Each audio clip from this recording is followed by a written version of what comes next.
It's movie review time.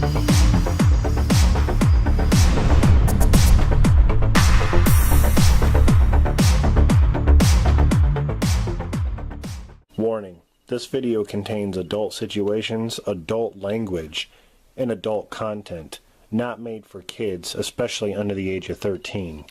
Don't make me call your mommies. God damn it. Hey, what's up guys? Rob here from Movie Review Time, and welcome back to another Top 10 video. It is that time of year, ladies and gentlemen. 2019 is almost over, so I thought I would do my top 10 favorite films of 2019. I just want to say this right off the bat. I did not see every single film that came out this year. Matter of fact, there were some movies that I'm like, you know what? I'm not going to see it in the theater. Maybe I'll just wait till it comes out on DVD or Blu-ray. Didn't even do that. There are films like Charlie's Angels, which I actually have no interest in seeing. So there are a lot of films I missed. And when it comes to this list, you know, these are just films that I saw, either in the theater or on Blu-ray, and I enjoyed them. So that's how I'm ranking them. So I'm also going to be doing a top 10 worst movies of 2019, which is going to come after this video. And normally I would do honorable mentions, which I'm not going to do this time. I'm going to save that for a separate video, which is going to come third. That one's going to be titled Movies That I Liked in 2019 that did not make the top 10 list. So that'll be interesting as well.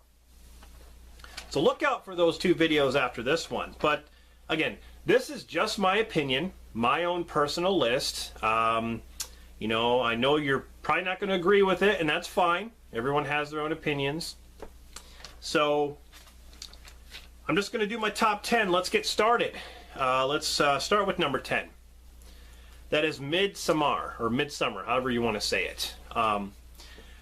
This film was different, and it kept me on the edge of my seat. It kept me interested. I liked the main character. I liked the fact that they go to this place where there's like this cult and weird things start happening.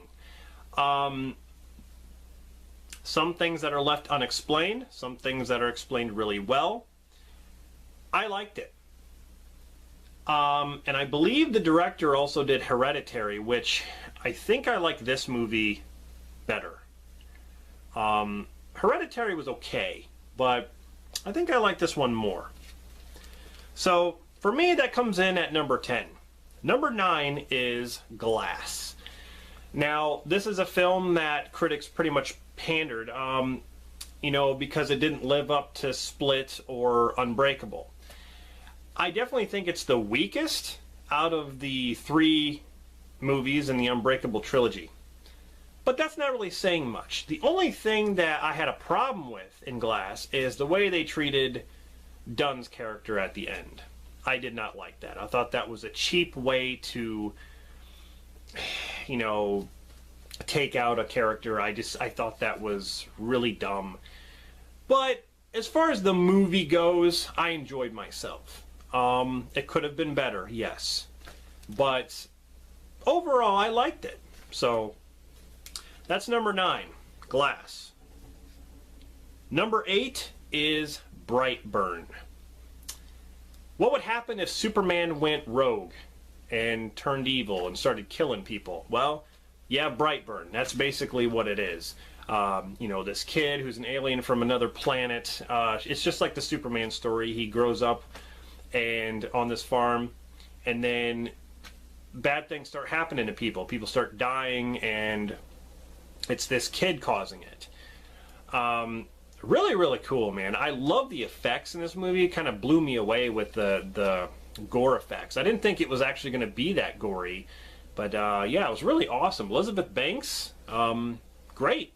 She did a good job, and overall, I really thought the movie was entertaining, and I got out of it what I wanted. I definitely want to see another one, that's for sure. So I had a lot of fun with Brightburn. Coming in at number 7 is Us. I got 5 on it. Us is a great horror film. It's original. I don't think it's as good as Get Out, but you really can't compare the two because they're so different. Us is kind of a big movie in its own way. I don't really care for the off-screen kills. They actually do that a lot in the film. And I thought the story at times was too big for its own good, where things are left kind of unexplained, where I thought they maybe could have kept the film smaller and concentrated on certain characters like in the family. I thought that would have been better than having doppelgangers like all over the city or all over the country. That's just my opinion, but for what they did, it definitely left a mark. That's for sure.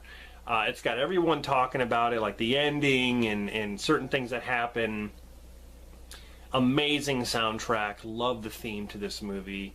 You know, loved the you know, the humor. The humor really hit. Did everyone, as far as acting goes, everyone did a solid job on their acting. That was really, really cool. I'm just really impressed with Jordan Peele. I think he definitely brings it whenever he makes a film, it seems like. Especially in the horror genre, he definitely leaves his mark when it comes to that. So, I enjoyed it. Coming in at number 6 is Ready or Not. Now, this is a movie that blew me away. When I saw the trailer to this, I'm like, oh great.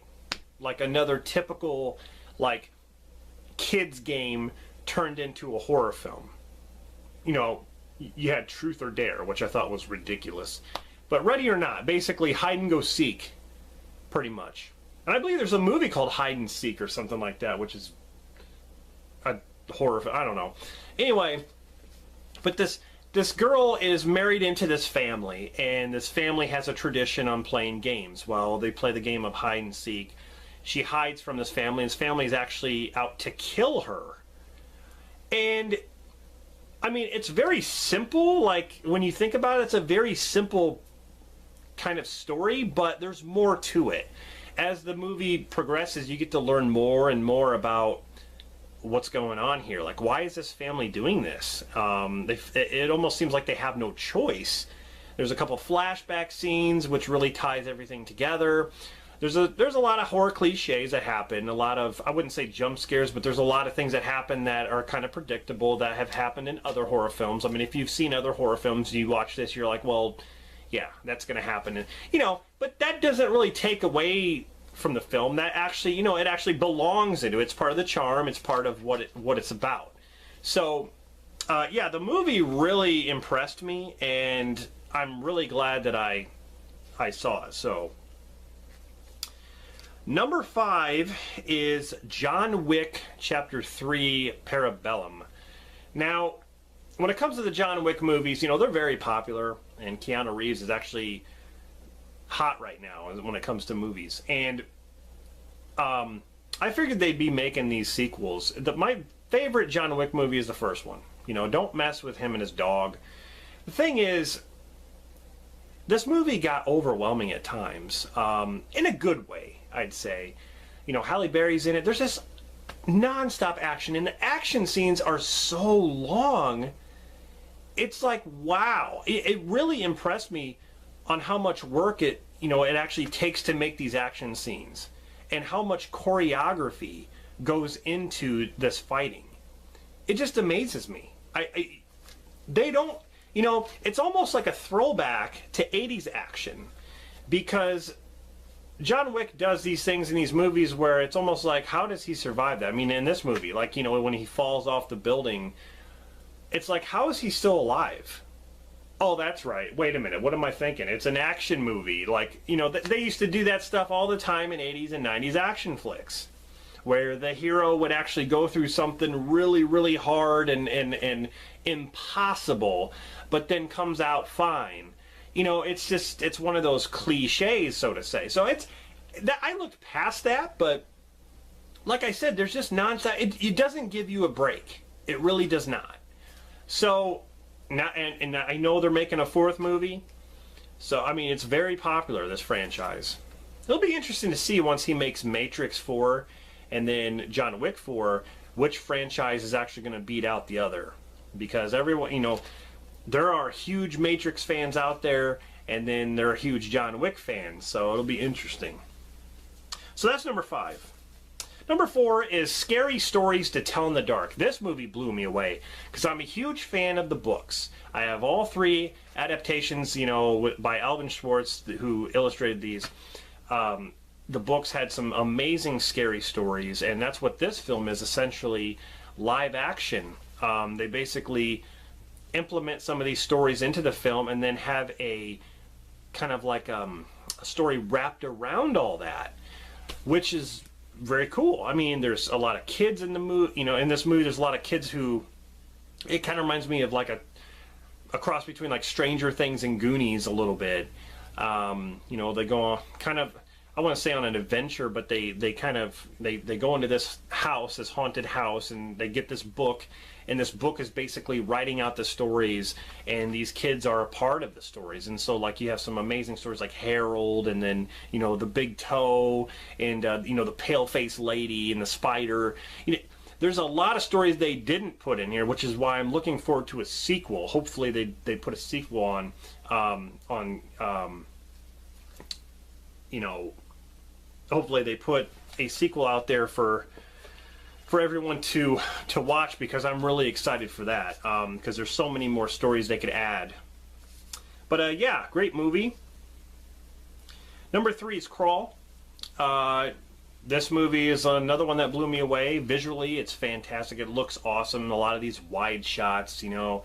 It's a survival horror film that has to do with surviving a hurricane. At the same time, it has it's a creature feature. So that's mixed within each other.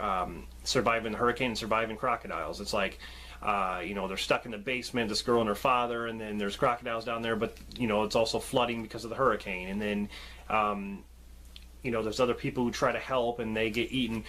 The creature effects are awesome. The gore effects are awesome. And like I said, visually, like these far back wide shots of like them driving up to the house, and you can see the sky. And it's like a dark sky. You can tell there's a storm coming, and like, you know, the clouds are twirling, and it's just the rain effects. It's just really, really awesome. Really blew me away. That's probably my favorite crocodile film besides like Lake Placid. And then, you know, I liked Primeval and Rogue. Those are good ones too. Now, number 2, this would actually be in my number 1 spot if it wasn't for the number 1 pick. But I had to put it number 2, and that is Dr. Sleep. This movie was fantastic. Fantastic. And it's sad because I think this movie actually underperformed. Not a lot of people are talking about it, which is a shame, because this movie is close to being a masterpiece. It is so good. Stanley Kubrick's The Shining is my favorite horror film of all time. Most of you know me know that. So I was very interested to see this film. It's probably one of my most anticipated of the year. And I didn't come out disappointed. There are some messed up scenes in this movie. This boy gets killed. They actually show a lot of it. I mean, it's messed up. The fact that Ewan McGregor plays, you know, an older version of Danny from the original Shining. And there's flashbacks of Wendy. You know, they cast a girl who actually looks like Shelley Duvall. A young Shelley Duvall, and when she talks, I'm like, oh my God, she sounds just like her. There are a lot of surprises in the movie. I mean, the fact that he goes back to the hotel, it looks amazing. The fact that they went back to the hotel, they reconstructed these sets, and oh my God, it's like you could watch Stanley Kubrick's The Shining and then pop in Dr. Sleep right after. It's like one big movie. It's, oh my God, I'm not even over exaggerating, you guys. Dr. Sleep, if you have not seen Dr. Sleep, you are missing out. That movie is so good. It is so good. It's gory, bloody, and it's visually, it's got that gritty feel and look to it. It's really got, it's almost like depressing in a way, but it's got that same feel as The Shining, and it's even got the same theme. They even use the theme. Awesome, man. The lady in the bathtub, man, they got her right. Man, she's creepy. But there's a lot of surprises and things that I was just like, oh my god, yeah, amazing film, just amazing. And it would be in my number one spot if it wasn't for this movie, and I think you guys might know what it is. My number one favorite film of 2019 has to go to Joker. A masterpiece. Joker, I was not expecting it to be that good. It's a character study, a character piece of one of the most iconic villains in comic book history. And his origin is so clouded in mystery. It's like they have a lot to work with and come up with. But I think they nailed it with this. There's a lot of things that happen in this movie where you're kind of like, I hope they don't go that route. Oh man, they are. They're going that route. Then all of a sudden, it switches, and you're like, okay, wow. Oh, so they're doing this. Oh my god. Oh my. Okay. Like, that's how it is in this movie. They make you think one thing, and then all of a sudden it switches, and you're like, wow. I mean, excellent piece of storytelling. Just, I cannot... The writing was so good. The acting was so good. Every character in this was interesting. Like, Thomas Wayne makes an appearance, you know, Bruce's dad. And, you know, things that connect with, like, the Batman universe. They did it so well. And Joaquin Phoenix... The guy is incredible. You know, Heath Ledger, I always say, is like the best Joker next to Nicholson. I always thought Nicholson was one of the best. Because Batman '89 is definitely one of my favorite Batman's movies. But I gotta give it to Joaquin. He's kind of like a misunderstood character. But at the same time, you can see what you can kind of relate to what he's thinking and doing, but then he kind of goes overboard in that way. I mean, he's had a shitty life. The thing is, you can kind of relate to that. It's so well done, so well written, so well directed. I cannot praise it enough. It deserves the number one spot, hands down. So anyway, that's it. Yeah. Quick recap. Number 10 is Midsummer, however you say it. Number 9 is Glass. Number 8 is Brightburn. Number 7 is Us. I got 5 on it. Number 6 is Ready or Not. Here I come. You can't hide. I'm gonna find you and make you love me. Number 5 is John Wick Chapter 3 Parabellum. Number 4 is Scary Stories to Tell in the Dark. Number 3 is Crawl. Number 2 is Dr. Sleep. Number 1 is Joker. So there you go. It's my top 10 favorite films of 2019. Just my personal list. And like I said, I didn't see every single film in the year 2019, so there's probably some that are missing, but that's fine. Next video is going to be my top 10 worst films of 2019, and that's actually going to be probably a controversial video because there's some titles in there that people actually probably do like, and that's fine. I'm going to be honest. I'm going to give my honest opinions, okay? Now, if you want to do a video response to this, please do. Your top 10 favorite films of 2019, or if you want to post, down in the comments what your favorite films are. I would really, really like to hear your thoughts and your list. So, anyway, guys, thank you very much for watching this. This is Rob from Movie Review Time signing off. Stay tuned for more videos.